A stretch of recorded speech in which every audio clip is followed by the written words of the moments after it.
The University of Iowa loses a campus icon. And later, our UI alumni talks health to Iowa City.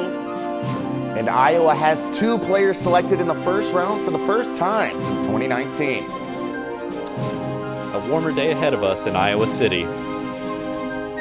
All that and more coming up this Friday morning edition of DITV News. Don't go anywhere. DITV News starts now.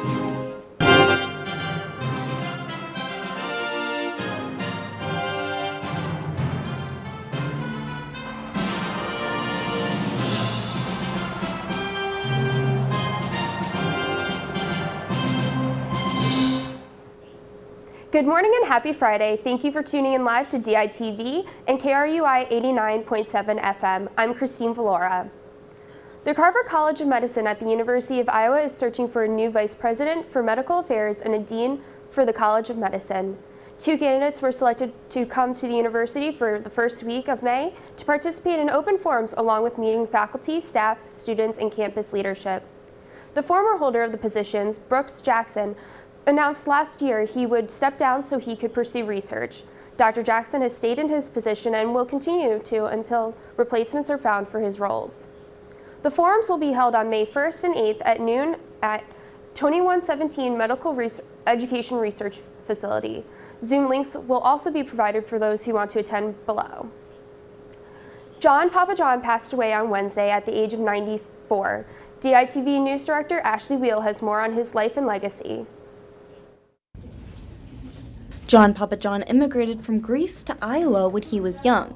He then grew up in Iowa, attended the University of Iowa, and later moved to Des Moines to start his own business. Papa John was a self-made entrepreneur, philanthropist, investor, and art collector. Papa John was involved in over 100 startups, 50 initial public offerings, and served as a director in over 40 companies in his life. And then all that while he was very deliberate about giving back to his community and helping people who were experiencing some of the same kinds of struggles that he experienced. And together with his wife, Mary, provided an immense amount of support to people through the years. As a philanthropist, he donated millions of dollars across the University of Iowa campus, including funds to create the Papa John Business Building and the Papa John Entrepreneurial Center. One of the things that I hope students will think about is the kind of difference that he was able to make in their experiences because of the generosity that he provided to the University of Iowa for the students. His legacy will continue on through his contributions and impact on the entire state of Iowa and beyond. From the Papa John Business Building at the University of Iowa, this is Ashley Wheel, DITV. And after a 3-year break, the Floodwater Comedy Festival returned to Iowa City last night. Floodwater is a 3-day annual event that promotes a weekend of love, representation, and laughing. The festival aims to promote community around Iowa City and celebrating differences through comedy. Floodwater helps showcase the local talent around Iowa City around numerous venues such as Angler, Willow Creek Theater, and Reunion. In addition, the festival partners with local charities and donates a portion of their proceeds to each charity in order to further promote a closer community. Tomorrow morning, the IMU River Amphitheater will be hosting the Recycled Runway Fashion Show from 11 a.m. to 12 p.m. Reservation spaces for the event have been sold out as of today, meaning that the occupancy will be full. This event will also be dedicated to showcase fashion designs made by recycled materials from various designers. We've been very happy with the responses we got with it. We had, I think it was close to 80 responses for people wanting to be models, which was way more than we could handle or needed for this event. So that was really exciting. Stay tuned for more coverage of this event on Monday morning. Let's send it out to Jordan with weather. How's it looking out there? Thanks, Christine. I'm live outside Duane Banks Field, home of the Iowa Hawkeyes baseball team. And today we've got a lovely day ahead of us for weather. I guess you could even say it's going to be a home run.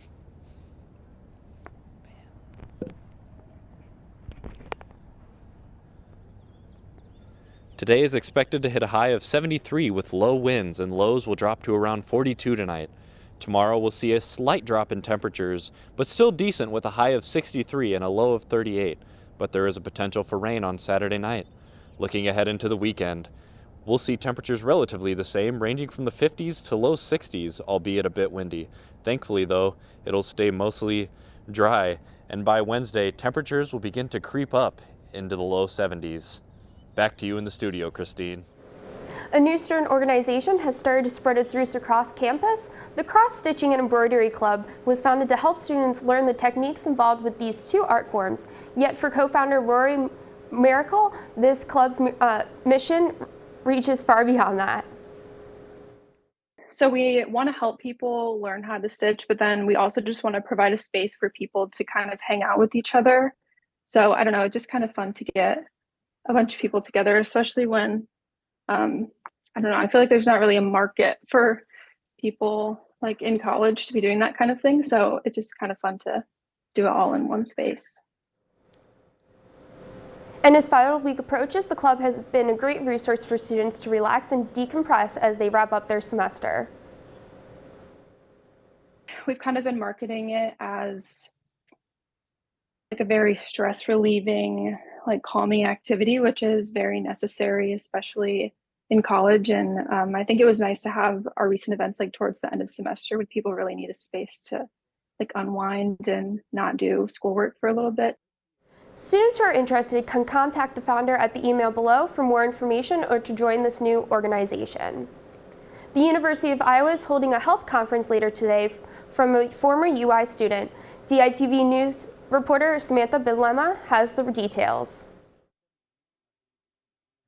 The My City, My Health conference takes place this morning from 8 a.m. to 4 p.m. at the Medical Education Research Facility Atrium, or for short, the MRF building. Corey Dion Lewis, founder of My City, My Health, and one of the several speakers at today's conference, has more on what the event will cover.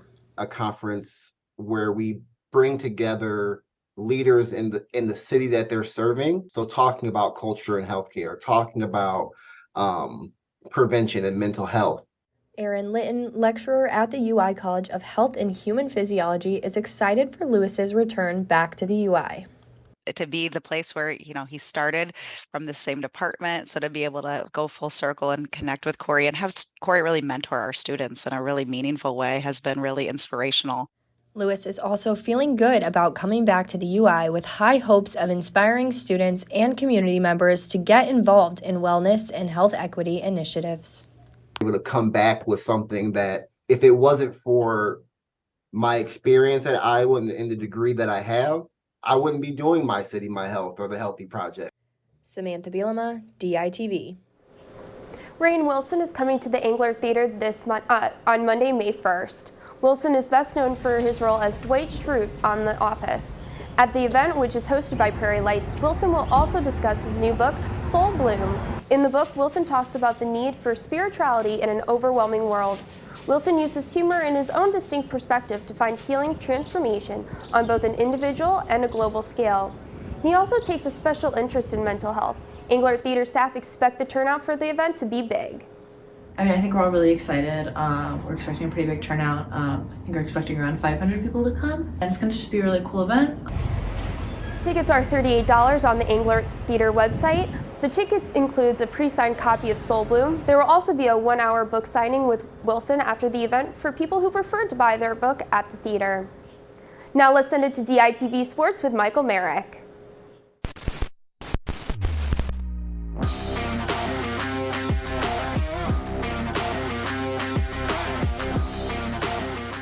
Thanks, Christine. And it was a crazy night in the NFL draft where many players had their dreams come true, including 2 former Hawkeye defenders who heard their name called last night. Lucas Van Ness was selected by the Green Bay Packers with the 13th overall pick in the draft. And Van Ness spent 2 years with the Hawks, leading the team in sacks as a redshirt freshman and tying for the second most sacks this past season. And the most interesting part of all of this is that Hercules didn't even technically start for Iowa. It'll be very interesting to see how Van Ness will fit in with the Green Bay Packers. And Van Ness's former teammate Jack Campbell will now be his in-division rival, as Campbell was taken 18th overall by the Detroit Lions. Campbell was the first linebacker selected in the first round for Iowa since Chad Greenway back in 2006. And this past season showed why, as Campbell was a first-team All-American and became the first Hawkeye to ever win the Dick Butkus Award, which is given to the nation's best linebacker. And while no other Hawkeyes were taken in the first round, there are still plenty of former Iowa players who are expected to hear their names called. Sam Laporta is slated to go in the second round, and two members of the Doughboys, Riley Moss and Kayvon Merriweather, are projected to be taken anywhere between the 4th and 7th rounds. And the Iowa baseball team is on a hot streak and are climbing the Big Ten standings. This weekend, they will travel to Happy Valley to take on the Penn State Nittany Lions with a chance to jump into the top 3 in the conference. DITV sports reporter AJ Reister is live outside Duane Banks Field to tell us more about the big series. Swept the Nebraska Cornhuskers last weekend right here at Duane Banks Field, and they're looking for a similar result this weekend against Penn State. Brody Brecht is expected to start tonight in Game 1, but Iowa hasn't announced their starting rotation for the rest of this weekend series. Pitching has been a question mark for Iowa for most of this season, especially when it comes to the starting rotation. Brecht has been the only arm that has consistently appeared, but the other two spots have been passed around by Marcus Morgan and Ty Langenberg, who both pitched last weekend against Nebraska, as well as Keaton Anthony. It will be interesting to see who head coach Rick Heller decides to go with on Saturday and Sunday this weekend, and see if he sticks with those guys the rest of the year. On the offensive side, they've also had some struggles, but recently Iowa has been one of the best lineups in college baseball. Since their loss to Illinois Chicago last Tuesday, the Hawkeyes have scored 47 runs and are hitting a combined .327 average. If the Hawks want to make a statement in the Big Ten, they're going to have to sweep the Penn State Nittany Lions, and if they're able to do that, especially against a team like Penn State who's been struggling all season in Big Ten play, it will definitely help them out moving up into the standings.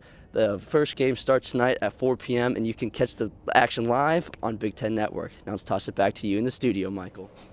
Thank you, AJ. And the Iowa softball team is coming off of a 7-4 loss against Iowa State on Wednesday, but they are looking to bounce back and get 3 wins this weekend so they can reach the 500 mark at home this season. The last obstacle in their way, though, is the Rutgers Scarlet Knights. The first game of the homestand starts today at 5, and the theme is Go Green for Mental Health, to bring support and awareness to those who suffer through mental health challenges. On Saturday at 2 p.m., the team will honor Iowa softball alumni prior in Game 2. And lastly, the series finale is Sunday at noon as Iowa celebrates senior night to wrap up their last series in Iowa City this year. And the women's wrestling team has 7 Hawkeyes competing in the U.S. Open Championships this weekend in Las Vegas. Felicity Taylor received the number 2 seed at 53 kilograms, while Reese Laramendi, Bellamere, and Kylie Welker will all received 5 seeds in their respective weight classes. Nyla Valentina received the 6th seed at 50 kilograms, and Ella Smith is the 8th seed at 65 kilos. Ava Bayless will join Valencia at 50 kilograms, but she is unranked. And the Iowa track and field team headed to Des Moines yesterday to compete in the Drake Relays. Hawkeyes were looking to lean on several current record holders at the university, like LaSarah Hargrove, Max Murphy, and Kaylin Walker.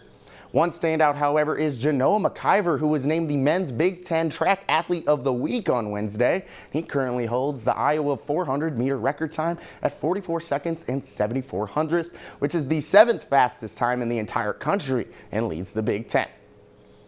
And the Iowa Hawkeyes tennis team took on the Indiana Hoosiers yesterday in their opening match of the Big Ten tournament. Hawkeyes avenged their regular season loss with a 4-1 victory over the Hoosiers, and Iowa singles stepped up as 5 of their 6 players came away with a win. The Hawkeyes now have another test today as they take on the Illinois Fighting Illini at 6. Now come back on Monday for more Hawkeye sports. Now let's send it back outside to Jordan to wrap up the weather.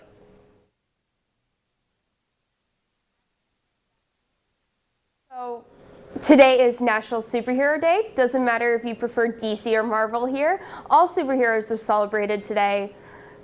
Some of our reporters told us their favorite superheroes, including popular ones such as Captain America and Batman, along with those appreciated ones like Hulk and Ant-Man. Thank you for tuning into DITV News and listening to KRUI 89.7 FM. Be sure to head over to dailyiowan.com for all your latest news between Monday and Friday, and check out more of our content on the Daily Iowan YouTube page or dailyiowan.com/DITV. For DITV News, I'm Christine Valora. Have a great day.